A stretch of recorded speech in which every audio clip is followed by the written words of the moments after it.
14h30, 15h30, l'heure du crime sur RTL. Jean-Alphonse Richard. Cet homme dit « je suis innocent ». Il demande à être entendu et on nous dit qu'il ne sera entendu au mois d'octobre. Il est prêt à s'expliquer. C'est un dossier qui est vide. Nous n'allons pas rester les bras ballants en attendant que le temps passe. Bonjour, bientôt 8 mois que Delphine Jubilard a disparu. La jeune infirmière du Tarn s'est volatilisée dans la nuit du 15 au 16 décembre 2020. Depuis, aucune preuve de vie ni de mort. La mise en examen de son mari, Cédric Jubilard, le 18 juin 2021, assortie de son placement en détention, aurait dû répondre à ces interrogations, aurait dû symboliser le dénouement de cette histoire. Eh bien, il n'en a rien été. Tout au contraire, la mise en cause du mari n'a fait qu'assombrir davantage le dossier. Les doutes se sont renforcés au détriment des rares certitudes. Dans cette enquête, on cherche toujours, sans jusque-là l'avoir trouvé, l'élément capital qui permettra de confondre le coupable. Cédric Jubilard a-t-il tué et fait disparaître son épouse Delphine ? Est-il ce mari jaloux décrit par les enquêteurs qui serait passé à l'acte un soir de colère et qui depuis s'enfermerait dans le déni ? Quelles preuves contre Cédric Jubilard ? Quels nouveaux indices pourraient apparaître ? Le mari peut-il rester encore longtemps en prison ? Avec nos invités, nous allons aborder toutes ces questions dans cette affaire qui est loin d'être terminée et où, depuis le début, les coups de théâtre sont la règle. Cédric Jubilard, meurtrier ou suspect idéal ? A-t-il tué Delphine ? C'est l'enquête aujourd'hui de l'heure du crime. Je vous retrouve dans un instant sur RTL. 14h30, 15h30, l'heure du crime sur RTL. Dans l'heure du crime aujourd'hui, le dossier Cédric Jubilard, meurtrier ou suspect idéal ? Été 2021, 6 mois après la disparition de son épouse Delphine, cet homme est rattrapé par la justice. Mercredi 16 juin 2021, les gendarmes de la section de recherche de Toulouse se postent discrètement aux abords d'une maison en construction dans un lotissement à la sortie d'Albi, dans le Tarn. Ils y attendent l'arrivée de l'un des maçons, l'artisan plaquiste Cédric Jubilard, 33 ans. Depuis l'hiver précédent, son seul nom suffit à attirer tous les regards, pas toujours bienveillants. On le soupçonne d'être derrière la disparition de son épouse Delphine dans la nuit du 16 au 17 décembre 2020. Les gendarmes aperçoivent Cédric Jubilard, crâne récemment rasé. 4 jours auparavant, il défilait dans cette même ville d'Albi lors d'une marche blanche. Un homme qui veut manifestement tourner la page. Il a une nouvelle compagne, Séverine, de 10 ans son aînée, et a retrouvé du travail. Les soupçons à son égard paraissent d'ailleurs se dissiper. Le plaquiste ne montre toutefois aucune surprise en voyant débouler les enquêteurs. Il esquisse même un petit sourire, à la fois désabusé et exaspéré.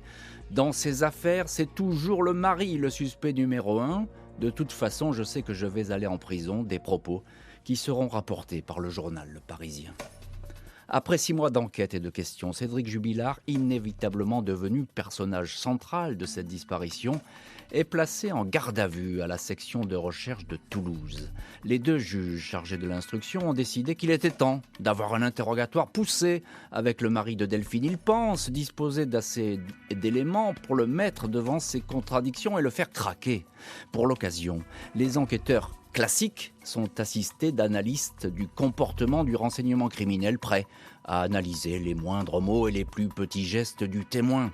Les juges ont décidé de frapper fort. La propre mère de Cédric, Nadine, a elle aussi été interpellée et placée en garde à vue à la gendarmerie de Gaillac.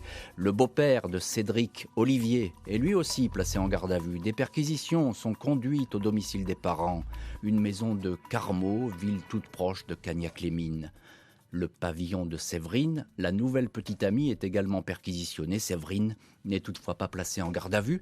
Une opération qui laisse penser que la disparition de Delphine a peut-être été concoctée au sein d'un clan familial, un petit groupe de personnes qui détiendraient la terrible vérité. Jeudi 17 juin, le procureur de Toulouse, Dominique Alzehari, annonce que les gardes à vue sont prolongées. Les enquêteurs laissent entendre que le comportement récent de Cédric Jubilard les a intrigués. Il n'aurait eu de cesse d'orienter les soupçons vers un autre homme, un père de famille habitant près de Cagnac-les-Mines et qui se serait montré insistant auprès de Delphine, la draguant lourdement et même avec agressivité. Les gendarmes vérifient cette piste et entendent cet homme. Celui-ci dément farouchement toute approche de Delphine.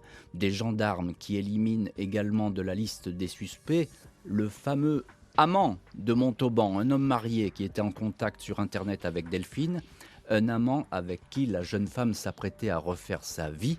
Une fois que le divorce serait prononcé, Cédric Jubilard le savait, il n'aurait pas supporté donc d'être quitté. Au cours de sa garde à vue, Cédric Jubilard conteste toute implication dans la disparition de son épouse. Il ne va pas pourtant ressortir libre de cette garde à vue, il va prendre le chemin de la prison. Après 48 heures de garde à vue, vendredi 18 juin 2021, Cédric Jubilard est présenté au juge d'instruction de Toulouse. Sa mère Nadine et son beau-père Olivier ont été libérés sans qu'aucune charge ne soit retenue contre eux.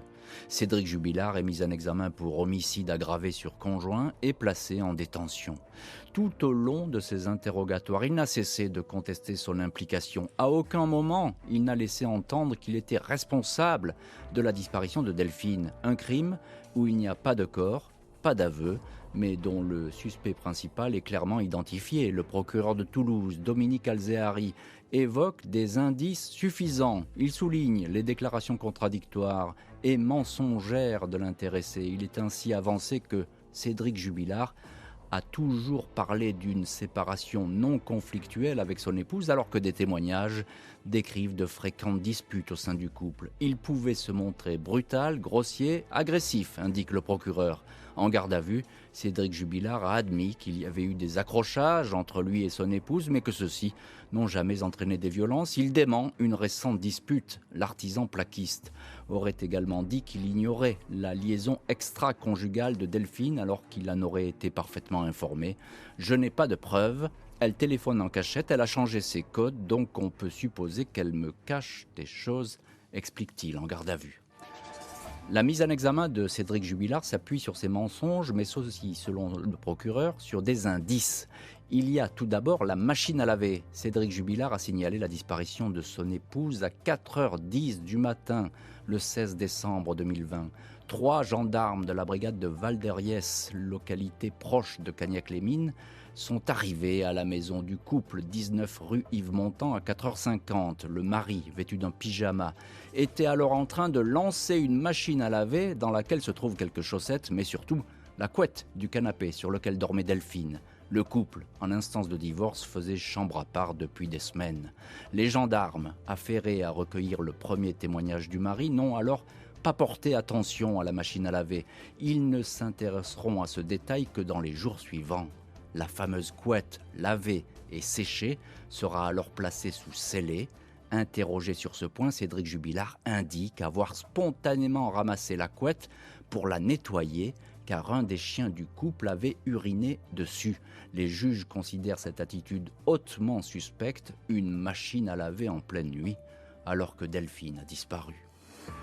L'accusation avance encore d'autres anomalies. La voiture de Delphine Jubilard, une Peugeot 207 grise, a été retrouvée garée dans le mauvais sens selon un témoin. Pour les enquêteurs, il y a de fortes probabilités que le véhicule ait été déplacé. A-t-il été utilisé par Cédric Jubilard pour transporter en pleine nuit le corps de son épouse et s'en débarrasser dans un coin tranquille que lui seul connaît?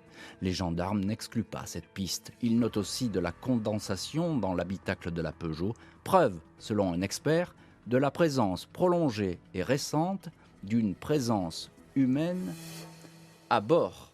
Cédric Jubilard va être rapidement réentendu par les juges, mais ne va pas varier de version. En l'état, il demeure le suspect numéro 1.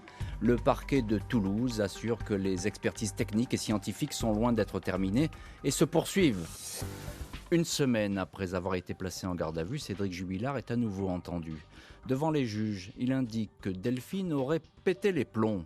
Il pensait que celle-ci était partie sur un coup de tête et qu'elle reviendrait rapidement à la maison. Selon le Parisien, le mari aurait encore affirmé que Delphine avait l'habitude de sortir seule le soir autour de minuit pour aller promener ses chiens. Indication qui fait tiquer les enquêteurs. Ils font état de témoignages contraires, selon lesquels l'épouse ne sortait pas le soir et ne promenait pas ses chiens à une heure tardive. Un témoin dit même qu'elle avait peur toute seule dans l'obscurité. La nuit de sa disparition, des voisins du couple racontent avoir entendu vers 23h des cris stridents, des cris de femmes, des cris de peur en provenance de la maison des Jubillards. Ces cris vont ensuite s'apaiser. Les voisins se souviennent de l'heure grâce à l'émission de télé qu'ils regardaient sur TF1. Le fils de Cédric et Delphine Jubillard, Louis, 6 ans, est questionné. Il dit avoir entendu ce soir-là des gros mots échangés entre ses parents, mais à aucun moment des cris. L'autre enfant du couple, Elia, 18 mois, dormait, elle, à point fermé. Parmi les éléments à charge retenus contre Cédric Jubillard figurent ces mots rapportés par plusieurs témoins. Devant ses proches, le mari aurait explosé de colère 2 mois avant la disparition. « J'en ai marre, je vais la tuer, je vais l'enterrer, personne ne la retrouvera », aurait-il clamé le 12 décembre, soit 3 jours avant le début de l'affaire. Cédric Jubillard aurait encore confié à un de ses amis « Ça ne se passe pas bien, j'ai envie de la tuer ». Autre propos rapporté par un dernier témoin « Si Delphine me quitte un jour ou si elle trouve quelqu'un, je serai capable de la tuer ». Des paroles qui, selon les juges, témoignent d'une attitude agressive, belliqueuse, laissant présager le pire de la part d'un homme à bout de nerfs et gagné par la violence, à minima par une profonde exaspération. Les juges ne vont cesser de reprendre le dossier à zéro et s'arrêter sur la chronologie de la soirée et de la nuit des 15 et 16 décembre 2020. Mais Cédric Jubillard a-t-il eu le temps de tuer Delphine et de la cacher en quelques heures à un endroit où personne ne va pouvoir la retrouver ? Malgré plus de 6 mois d'enquête, impossible de connaître avec précision le parcours et l'emploi du temps de Delphine Jubillard dans la nuit des 15 et 16 décembre. Il est établi que l'épouse a adressé un dernier message sur son téléphone via la messagerie Snapchat. Il était alors 22h58. On sait avec certitude que c'est bien Delphine qui a utilisé ce portable. Elle a échangé des SMS avec son amant, un homme installé à Montauban. Auparavant, elle avait donné le bain à ses enfants. Cédric Jubillard affirme s'être couché vers 23h, laissant Delphine sur le canapé devant la télé. Après ce dernier message, l'épouse ne semble plus avoir utilisé son téléphone. Celui-ci a tout de même borné à une antenne relais proche de Cagnac-les-Mines, laissant penser que la propriétaire, pouvait être sortie ou en route. Le compte Snapchat de l'appareil a curieusement été réactivé à minuit 11, puis la caméra activée à 1h33, puis plus rien ensuite. À 7h48, mercredi matin, l'appareil est passé en mode messagerie. Cédric Jubillard a lui éteint son portable de 22h08 jusqu'à 3h53, heure à laquelle il aurait été réveillé par les pleurs de la petite Elia et aurait constaté la disparition de Delphine. Pourquoi avoir coupé son portable ? Le mari répond que celui-ci s'était déchargé après une longue partie de Game of Thrones.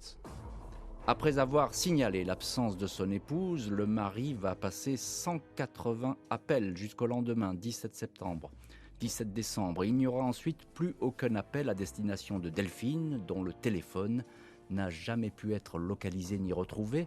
La mère de Cédric Jubillard, Nadine, appelée dans la maison après la disparition, avait décrit son fils comme un gros consommateur de cannabis. À propos de l'absence de sa belle-fille, elle se disait mitigée. Si elle a voulu lui donner une leçon, elle a bien joué. Mais si ce n'est pas ça, j'espère juste que mon fils ne lui a rien fait. Cédric Jubillard est incarcéré à la maison d'arrêt de Seyss, près de Toulouse, en Haute-Garonne. Le mari de Delphine y est ici à l'isolement, ne recevant que la visite de ses avocats, disposant de la télé et pouvant recevoir et écrire des lettres. Au mois de juillet, le suspect numéro 1 écrivait ainsi dans l'un de ses courriers révélés par BFM Télé « Je ne comprends pas qu'ils continuent à chercher sur moi, ils ne comprennent pas que je n'ai rien fait, que je suis innocent. » À propos de sa vie carcérale, le détenu raconte « J'ai une promenade le matin où j'en profite pour faire des footings et l'après-midi je vais à la salle de musculation, ça me permet de garder la forme car en cellule, on ne bouge pas. » La défense du détenu a rapidement demandé sa libération, mais sans l'obtenir jusqu'ici. Le 25 août 2021, celle-ci avait été refusée par la Chambre de l'instruction. Le 2 septembre 2021, celle-ci est à nouveau refusée. Les 3 avocats de Cédric Jubilard, maître Jean-Baptiste Allary, Alexandre Martin et Emmanuel Franck, continuent à souligner les incohérences du dossier. Maître Franck indique que c'est justement parce qu'il n'y a pas d'éléments nouveaux, que le temps passe et que le dossier reste vide, que la sortie de prison de Cédric Jubilard s'impose comme une évidence. Cédric Jubilard a demandé la fin des mesures d'isolement. Il n'a a priori pas de rendez-vous immédiat avec les juges d'instruction. La prochaine audition serait prévue au mois d'octobre 2021. L'heure du crime, présenté par Jean-Alphonse Richard sur RTL.